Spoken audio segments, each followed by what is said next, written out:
Shalom Bapak Ibu Saudara, perkenalkan nama saya Ellen, saya jemaat dari GPDI Alpha Omega Bangsal Sari. Pada saat ini saya akan membawakan pendalaman Alkitab dari kitab Kejadian 4 ayat 1-26 tentang keturunan Adam dan Hawa. Seperti yang kita tahu bahwa keturunan Adam dan Hawa itu hanya Kain dan Habel ya. Padahal Adam dan Hawa itu memiliki banyak anak, dan makna dari nama Kain yaitu diperoleh atau terdapat atau didapati. Kemudian untuk makna Habel yaitu ditinggikan, yang dinaikkan. Kita dijadikan buah sulung di antara ciptaan yang lain Bapak Ibu Saudara. Dan di dalam Yohanes 3 ayat 5, secara jasmani memang kita lahir dari orang tua kita. Tetapi secara rohani kita lahir dari firman dan Roh Kudus, dan itulah syarat masuk ke dalam kerajaan sorga. Kain dan Habel lahir dari Adam dan Hawa yang sudah berdosa. Mereka dirupakan atau dijadikan dalam dosa dan memerlukan yang namanya keselamatan. Iblis perempuan yang akan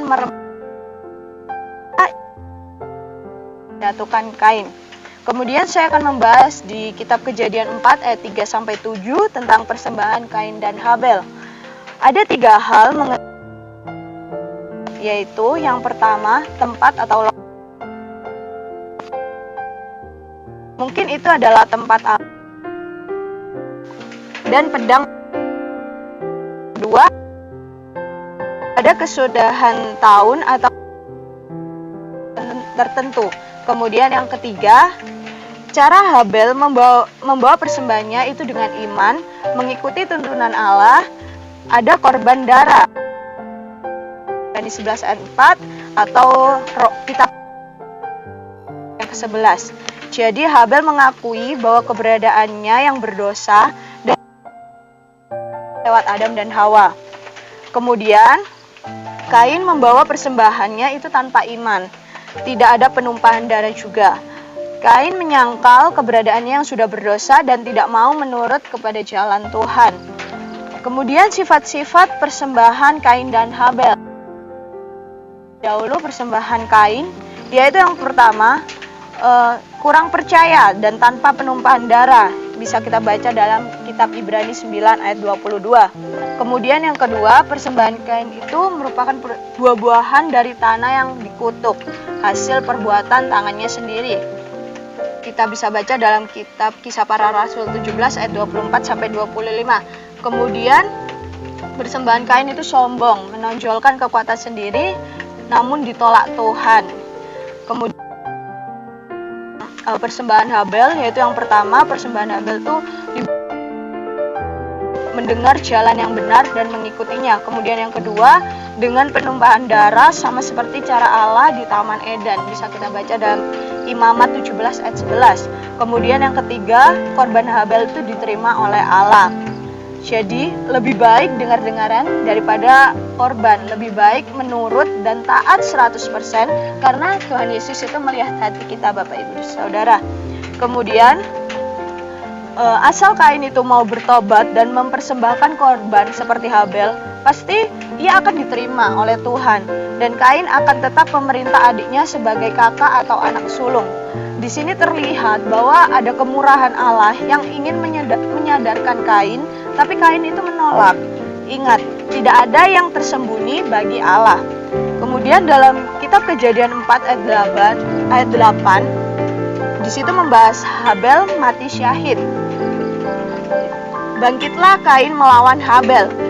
Nah, dari kejadian ini terjadi bukan pada waktu mempersembahkan korban. Kain itu pihak yang agresif dan Habel itu yang menerima penganiayaan. Terjadi pembunuhan pertama di dalam Alkitab, dan orang-orang yang tidak percaya atau dalam tanda kutip itu Kain melawan orang yang percaya, yaitu Habel.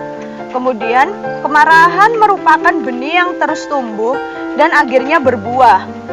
Kalau ada perasaan marah, kita tuh harus cepat selesaikan Bapak Ibu Saudara. Kebencian itu dapat mengakibatkan pembunuhan, dan semua itu berasal dari alat kecil dalam tubuh kita. Contohnya seperti lidah. Kita bisa baca dalam Yakobus 3 ayat 1-9. Lidah itu memang kecil, tapi bisa makan dengan kemudi kapal dan api yang kecil. Kemudian pada saat ibadah, tapi di hati kita itu terselip kebencian atau hal-hal lainnya, itu merupakan hal yang percuma.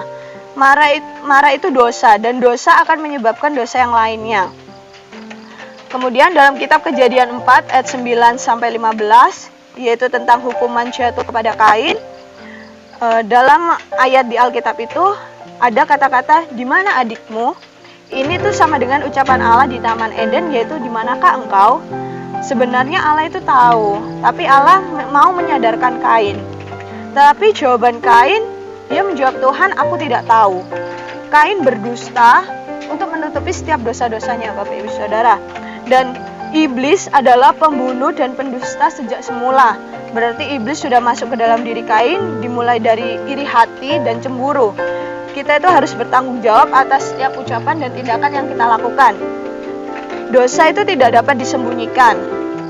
Dosa akan kembali dalam diri kita seperti bumerang, dan itu akan menyebabkan hukum tabur tuai. Kemudian dalam kitab Kejadian juga disebutkan bahwa darah Habel itu berseru-seru. Di ayat inilah pertama kali ada kata darah di dalam Alkitab. Kain itu tetap hidup, tapi dikenakan penghukuman. Kemana Kain pergi, bumi akan selalu berseru karena Habel. Tidak akan bisa lari dari dosa, dosa akan selalu mengejar. Oleh sebab itu, kita perlu menyelesaikan terlebih dahulu dosa kita dengan Tuhan dan sesama. Kain itu tidak mungkin hidup tenang karena dosa tersebut. Kemudian dalam kitab Kejadian 4 ayat 12, keadaan orang berdosa itu dia bekerja keras tapi tidak pernah puas.